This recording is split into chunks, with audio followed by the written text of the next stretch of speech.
todo acabó. Algunos pensaban que simplemente todo había terminado. ¿Y ahora qué?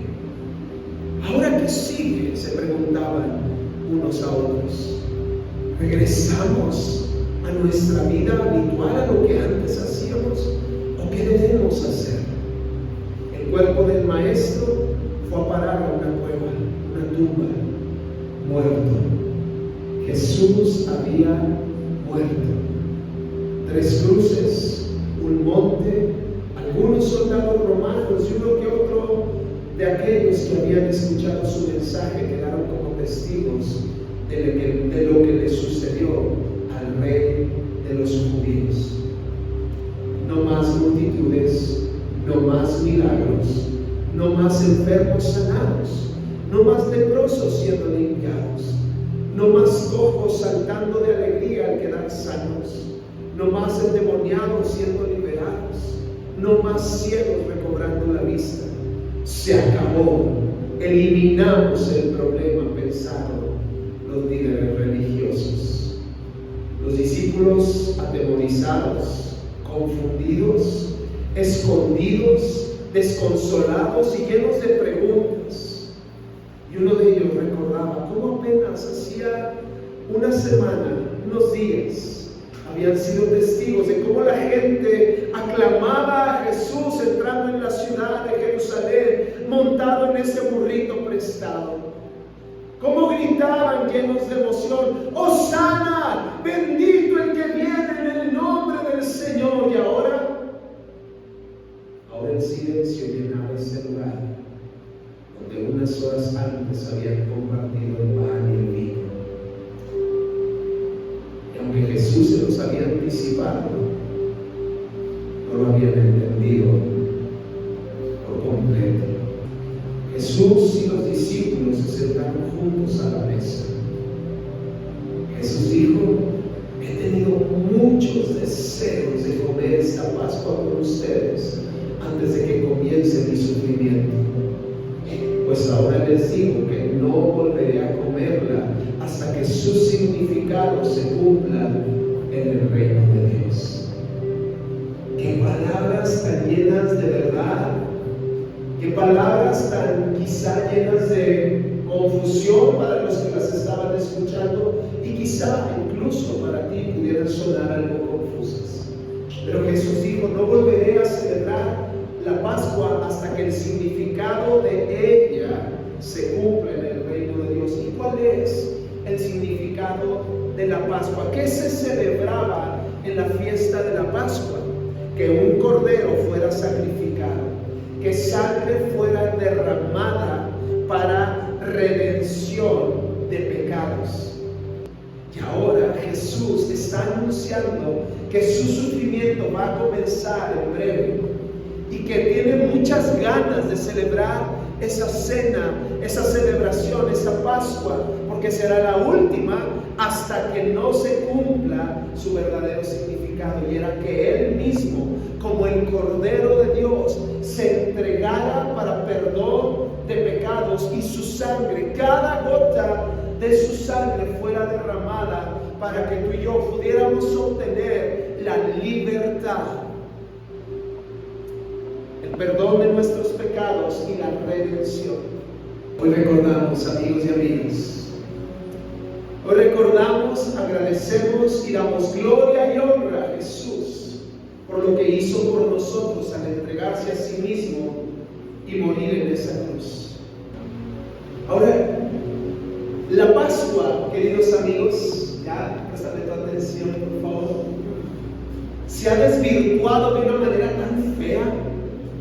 La Pascua nunca se trató de un conejo, ni de huevos de chocolate, ni de huevos llenos de confeti que los niños busquen. ¡Ay, qué padre la Pascua estuvo este año! No, la Pascua nunca se trató de un conejo. La Pascua se trató de un cordero que se entregó a sí mismo para que hoy nosotros podamos disfrutar de una vida diferente, de una vida renovada, de una vida transformada. La Pascua se trató de que hubo alguien que tomó nuestro lugar para librarnos de la muerte eterna, y ahora tú y yo que hemos aceptado ese regalo tenemos entrada al cielo por la eternidad.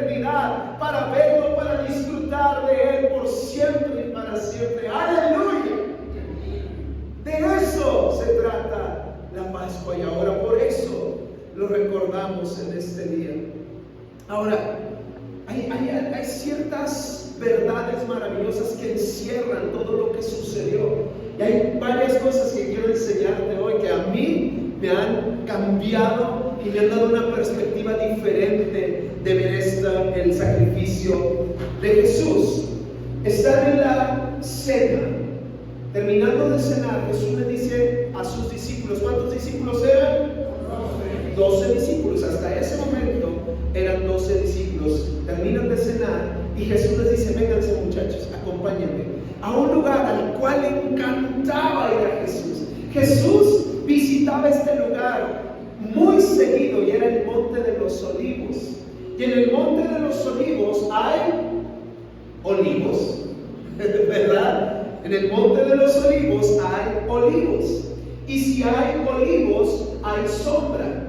Y si hay sombra, hay un buen lugar para poder descansar. Por eso Jesús frecuentaba muy seguido este lugar. Y en el Monte de los Olivos está nada más y nada menos que el huerto de Getsemaní, ¿verdad?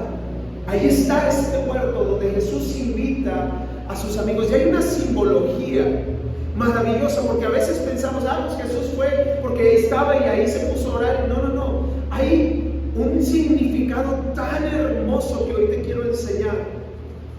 Entonces Jesús lleva a sus discípulos en el camino. Escucha, ¿en qué momento sucedió? Quién sabe, pero en el camino Judas se desvió a otro lado. Entonces salen del Monte de los Olivos, llegan 11, pero al huerto de Getsemaní entran solamente 3,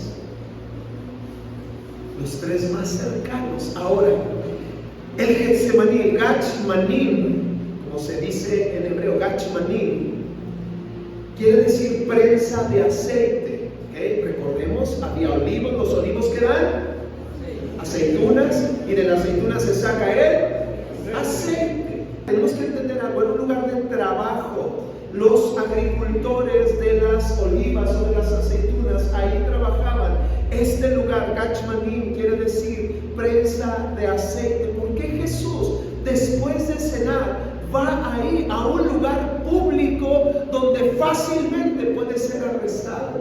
¿Por qué no se quedó ahí donde estaban cenando? Porque ahí no lo podían arrestar, porque había mucha gente, había multitud de personas celebrando esta fiesta. Era difícil que lo apresaran ahí, pero Jesús entendía y fue precisamente a este lugar, a la prensa de aceite. Entonces, tenemos que entender, este es un lugar de trabajo. Hay molinos y prensas donde sacaban el aceite de las olivas o de las aceitunas. Y era muy interesante cómo sacaban el aceite. Ponían en este molino las aceitunas acomodadas en capas, y entre cada capa había tela semipermeable. Y entonces, antes de ejercer presión de afuera para sacar el aceite, los que trabajaban las aceitunas o el aceite, ellos primero acomodaban las aceitunas, y antes de ejercer presión, el mismo peso de las aceitunas hacía que saliera un primer aceite. ¿Vale? ¿Sí? ¿Estamos bien hasta aquí? Ahora, a este primer aceite se le llamaba el líquido de la carne, así lo llamaban, líquido de la carne. Y este aceite, que era virgen porque no necesitaba presión de afuera para que pudiera salir, este aceite era considerado como una primicia que era ofrecida a Dios. ¿Estamos bien? Entonces, este aceite virgen era primicia y se ofrecía a Dios como una ofrenda, como una primicia, como lo primero.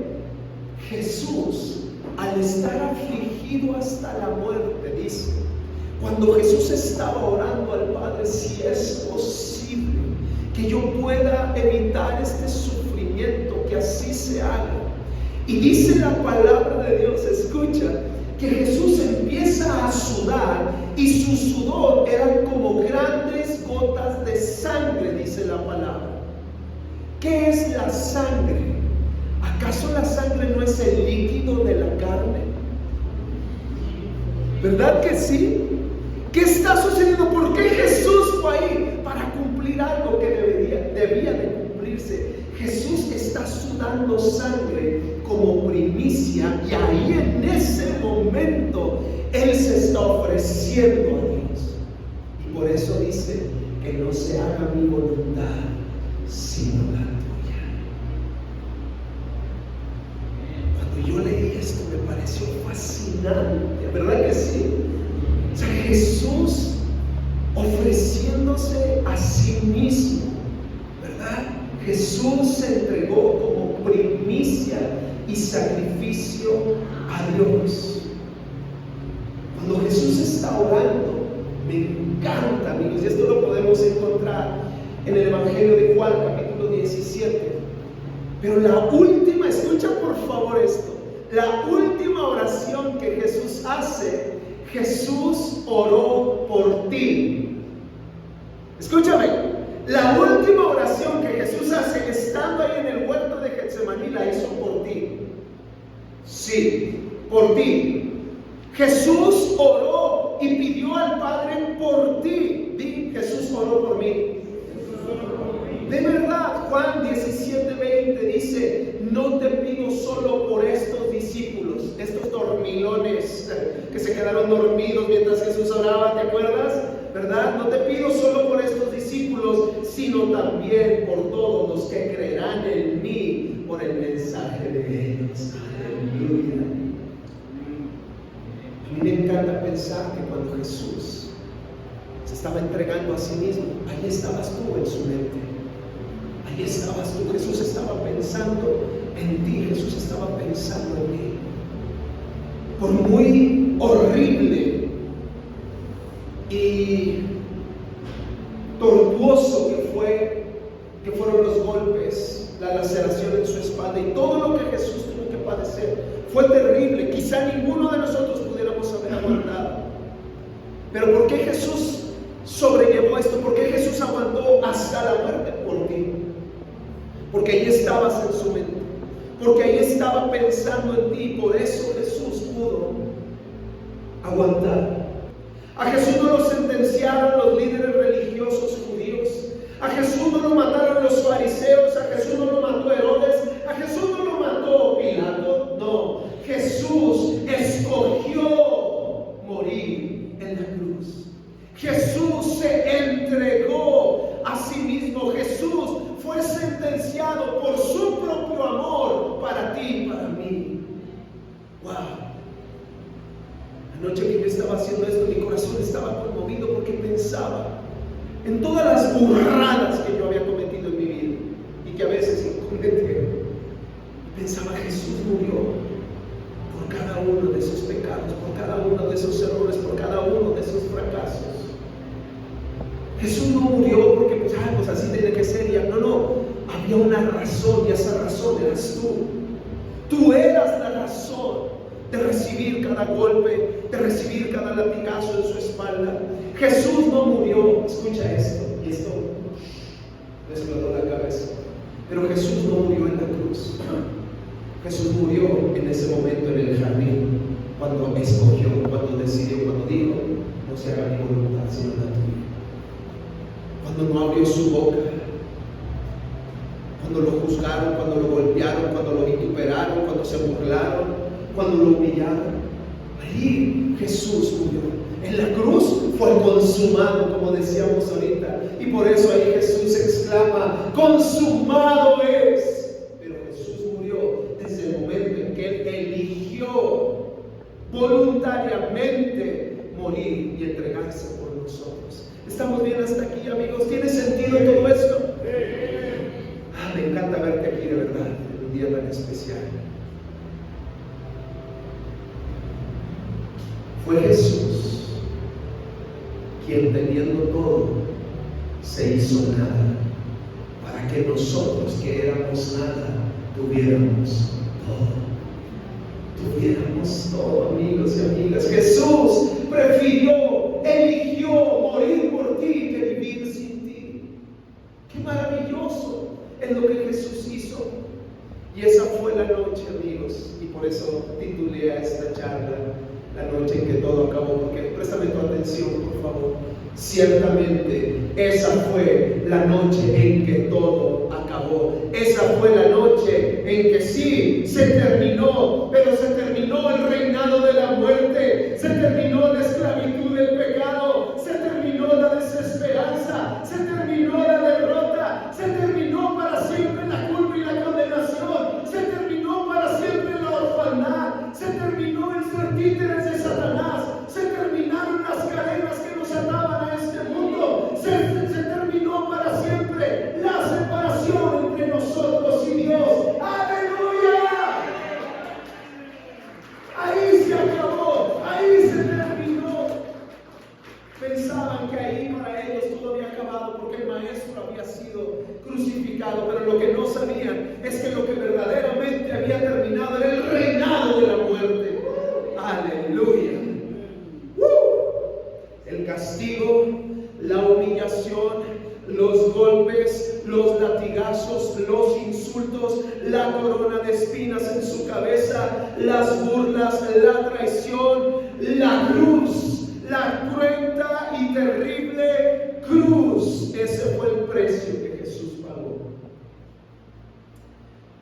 Todos tenemos una cruz, el símbolo más conocido en la historia, ¿verdad que sí?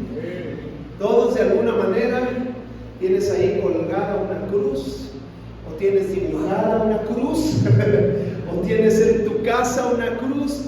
Pero ¿cuántas veces hemos realmente pensado y profundizado en el significado de lo que era la cruz?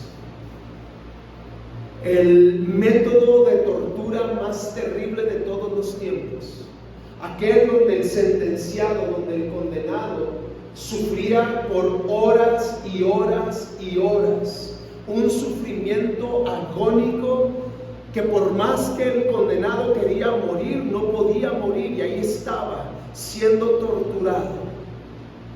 La cruz, queridos amigos, marcó la historia, ha marcado tu historia y la mía. Esa cruz que Jesús tuvo que pagar. Isaías 53:7 dice: fue maltratado y humillado, pero nunca se quejó. Como las ovejas cuando les cortan la lana, y como cordero llevado al matadero, y ni siquiera abrió su boca. Jesús pudo haberse defendido, por supuesto, era Dios. Jesús pudo haber llamado a 1,000 millones de ángeles que pulverizaran a todos ahí, pero no lo hizo. Enmudeció su boca, se cayó nuevamente, porque la recompensa, escúchame, el precio fue la cruz, la recompensa fuiste tú. La recompensa fuiste tú. Qué amor tan grande, qué amor tan desinteresado, qué amor tan incondicional, que Jesús haya tomado tu lugar y mi lugar por amor a ti. Jesús supo que ellos no pueden pagar lo que han hecho. Tú y yo no pudiéramos jamás pagar, no es por nuestros pecados y por nuestros errores, ¿verdad que no? ¿Alguien pudiera pagar? Jamás. Por eso Jesús, entendiendo esto, dijo: yo lo hago, Padre, yo lo hago, pero te va a costar. Yo lo hago, pero vas a tener que darlo todo.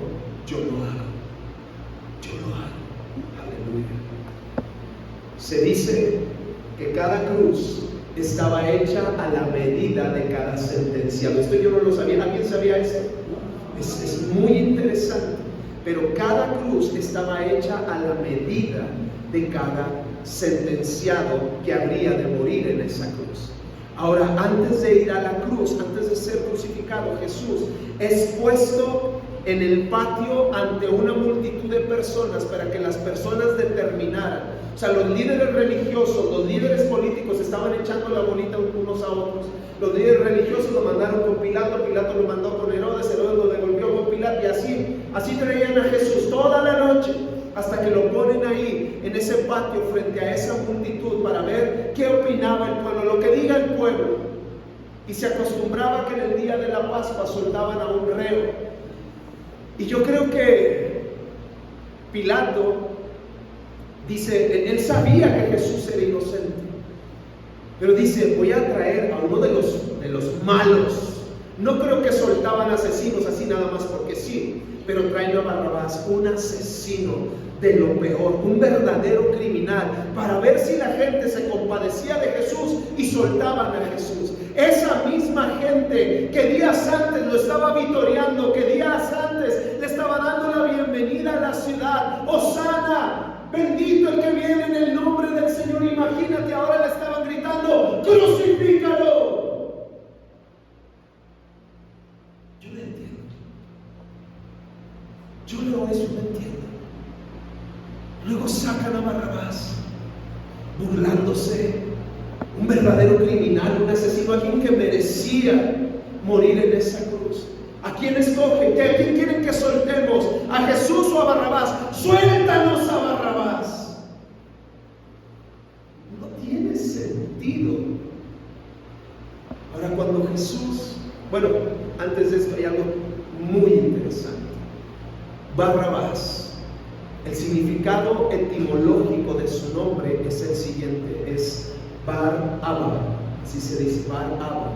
Bar, que quiere decir hijo de o hijos de, Abba, Padre, hijos del Padre.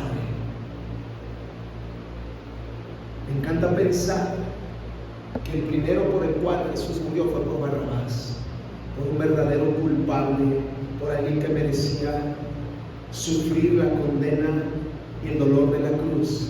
Pero Jesús le dice, yo te voy a dar libertad y yo voy a tomar en tu lugar. Yo tomo tu lugar para que tú tengas libertad.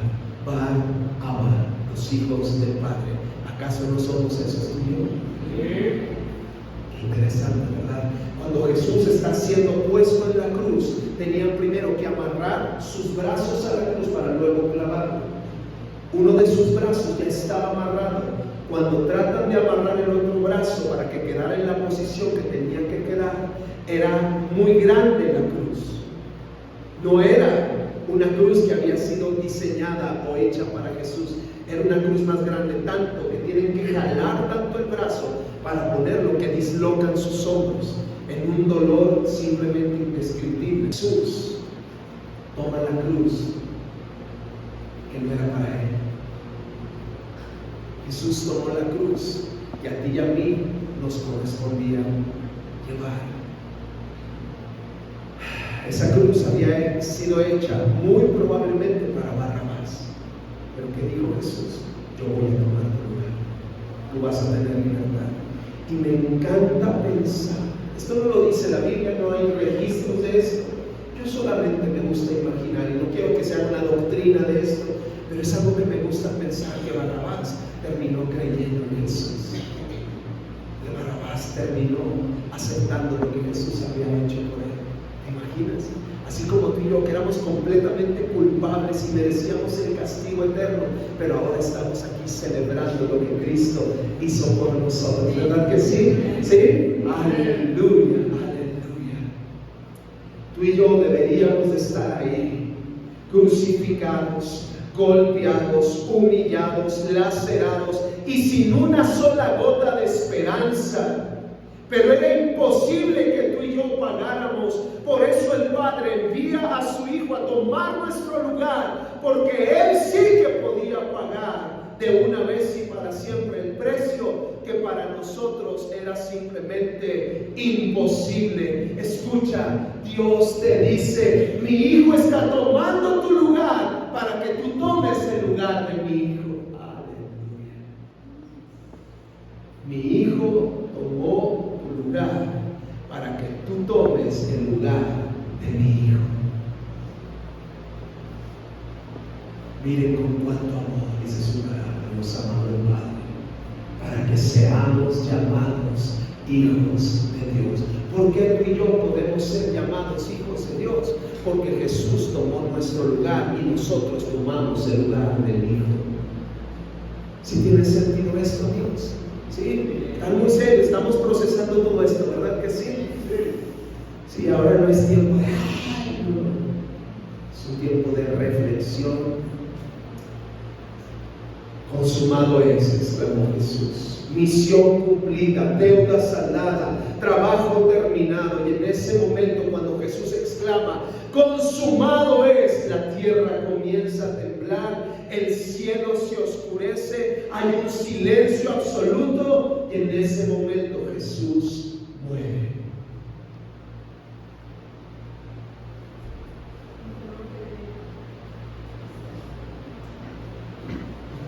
El cuerpo del maestro ahora yace en una tumba fría y oscura.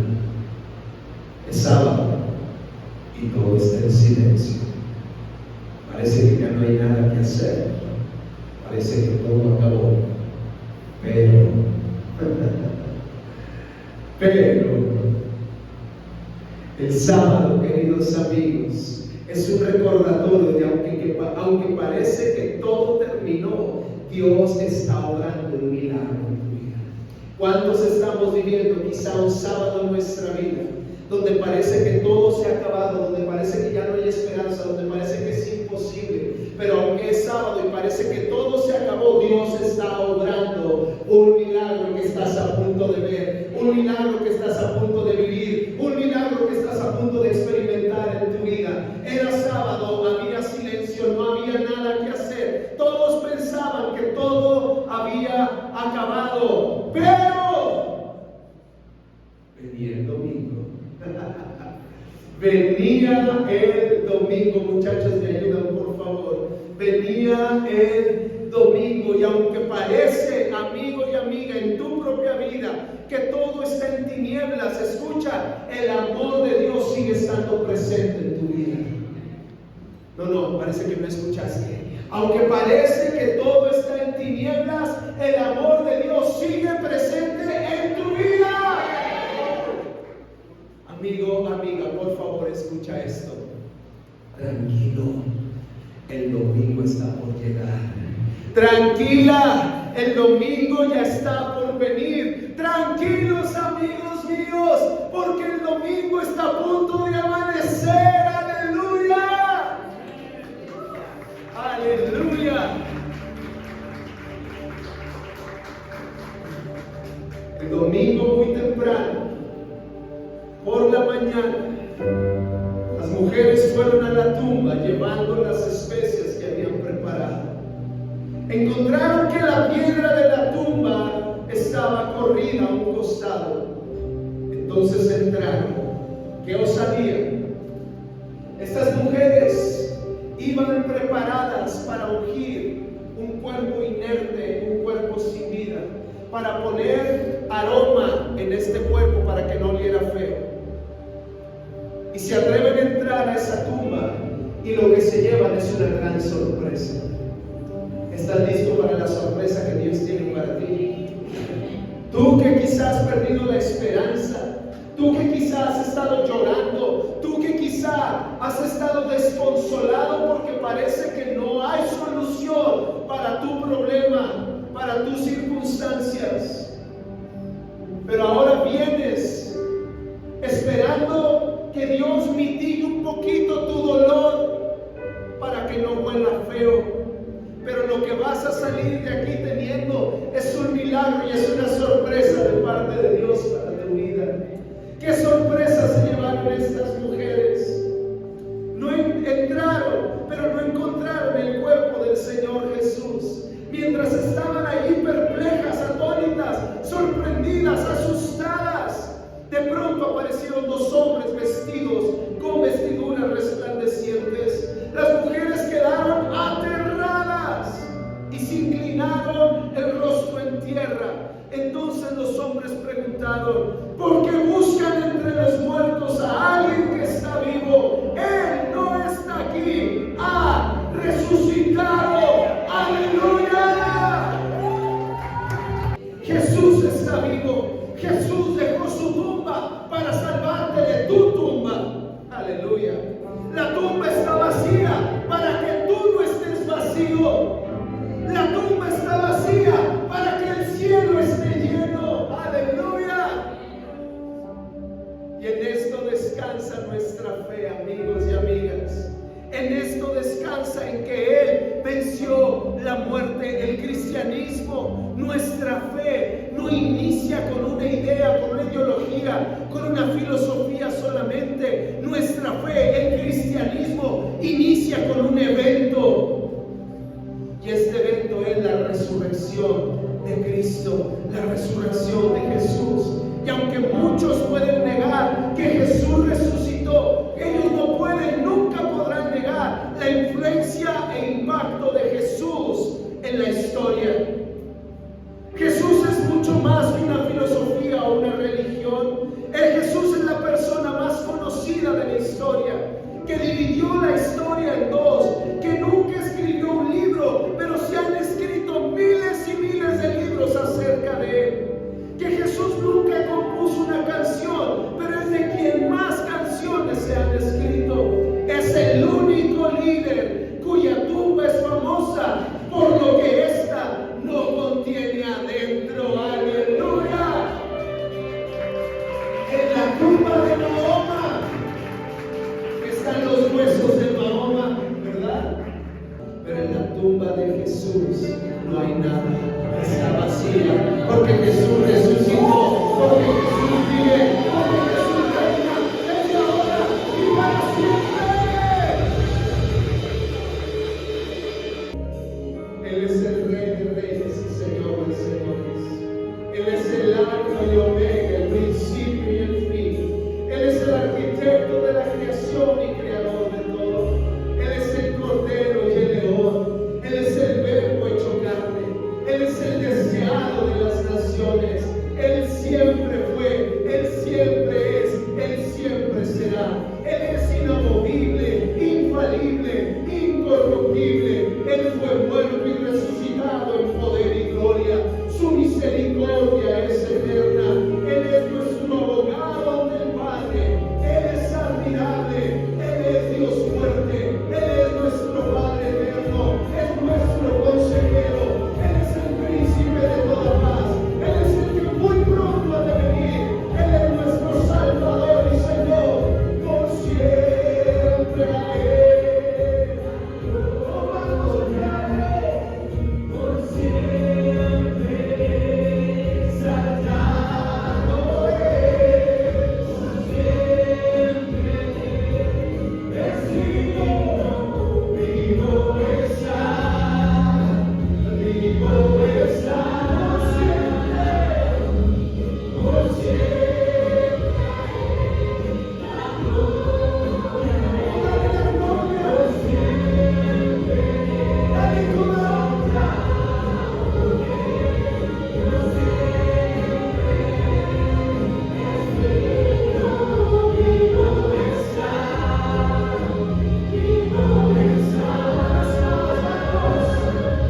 por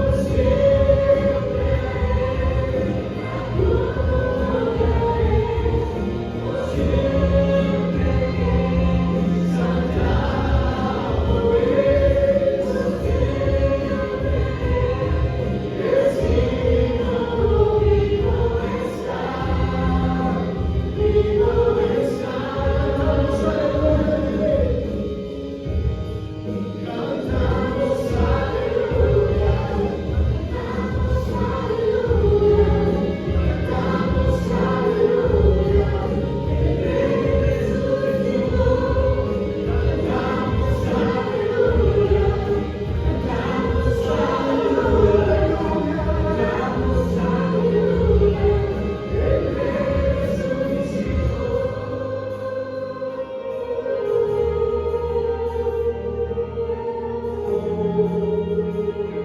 Quizá no has aceptado el sacrificio de Jesús para ti mismo.